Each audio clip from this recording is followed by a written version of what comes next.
अस्सलामुअलैकुम। सिंध भर की ताज़ा तरीन मौसमी सूरत-ए-हाल लेकर आपकी खिदमत में हाजिर हैं। आज मई का आखिरी दिन है और आज भी कराची समेत सिंध के मगरबी और शुमाली इलाकों में शदीद गर्मी का राज बरकरार रहा।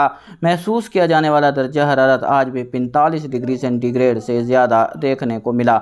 इसके अलावा किसी भी इलाके में कोई खातिर खा डेवलपमेंट देखने को नहीं मिली। अलबत्ता जनूब मशरकी सिंध के इलाकों में यहाँ पर जनूब की हवाएँ रही हैं, जिसके सबब इन इलाकों में दर्जा हरारत बाज़ मकामात पर मामूल के मुताबिक और कुछ इलाकों में मामूल से 0.3 डिग्री सेंटीग्रेड कम रिकॉर्ड किए गए। फिलहाल अगले 24 घंटों के मौसम पर नज़र डालें तो सिंध के वसी पैमाने पर मौसम खुश्क रहेगा। कल इंशाअल्लाह 1 जून को कराची में हीट वेव का आखिरी दिन होगा। उसके बाद दर्जा हरारत एक बार फिर 34 से 36 डिग्री सेंटीग्रेड के दरमियान में रिकॉर्ड होंगे और आने वाले दिनों के दौरान आप देखेंगे कि कराची में रात और सुबह के औकात में समुद्री बादलों की आमदोरफ्त बढ़ जाएगी और बाज़ इलाकों में जिसमें सहेली इलाके शामिल हैं, इन इलाकों में आपको हल्की फुल्की बारिश भी देखने को मिलेगी। यही सूरत हाल सिंध के बाकी इलाकों में जिसमें ठट्ठा, बदीन, सजावल जो सहेली इलाके इन इलाकों में देखने को मिल सकती है। फिलहाल आज रात से कल के दौरान भी इन जनूब मशरकी इलाकों में यहाँ पर जो है वो समुद्री हवाएं बहाल रहेंगी और ये सूरत हाल आने वाले दिनों के दौरान बरकरार रहेगी। लेकिन शुमाली मगरबी सिंध के इलाकों में यहाँ पर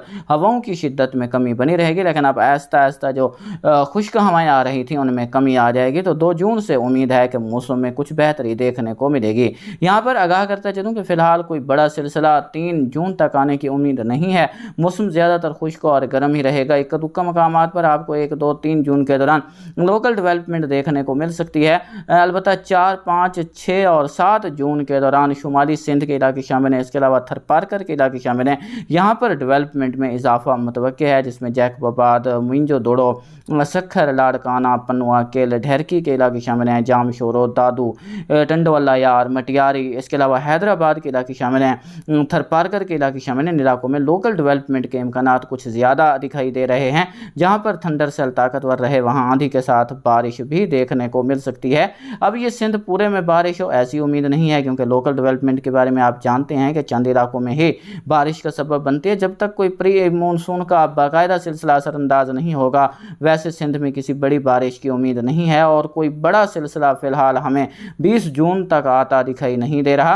कुछ मॉडल्स इंडिकेट कर रहे हैं कि एक हवा का कम दबाव लो प्रेशर या फिर वेल मार्क लो प्रेशर की हालत में गुजरात के इलाकों तक पहुंचे, तो हो सकता है कि जून के दूसरे हफ्ते या फिर तीसरे हफ्ते के दौरान कुछ बारिशें थरपारकर के इलाकों में देखने को मिल जाएं। लेकिन अभी फ़िलहाल लॉन्ग रेंज फोरकास्ट है। वैसे उम्मीद है कि एक लो प्रेशर एरिया खलीज बंगाल में बनेगा, समंदरी तूफान बने ऐसी उम्मीद दिखाई नहीं दे रही, क्योंकि एमजीओ वेव इस वक्त मैरी टाइम कॉन्टिनेंट से जो है वेस्टर्न पैसिफिक की तरफ बढ़ चुकी है। तो आने वाले दिनों के दौरान इसके जो करंट्स हैं वो इंडियन ओशन पर पहुंचेंगे, दर्जा हरारत बढ़ेगा। तो यहाँ पर जो है वो मानसून एडवांस होना है।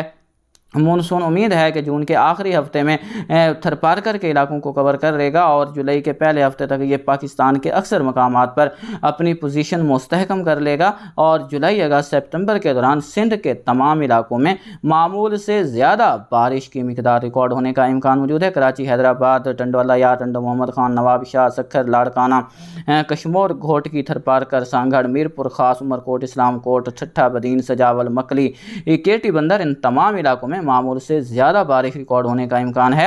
और दरिया सिंध में सैलाबी सूरत हाल के साथ साथ आपको अर्बन फ्लडिंग का सामना भी करना पड़ेगा, जिसमें ठट्ठा, बदीन, केटी बंदर, सजावल, कराची के इलाके काबिल ज़िक्र हैं, जिस बारे आपको वक्तन आगाह किया जाता रहेगा। इंशाअल्लाह मानसून का बाकायदा आउटलुक आपके लिए तैयार कर रहे हैं और जल्द आपके साथ शेयर करेंगे।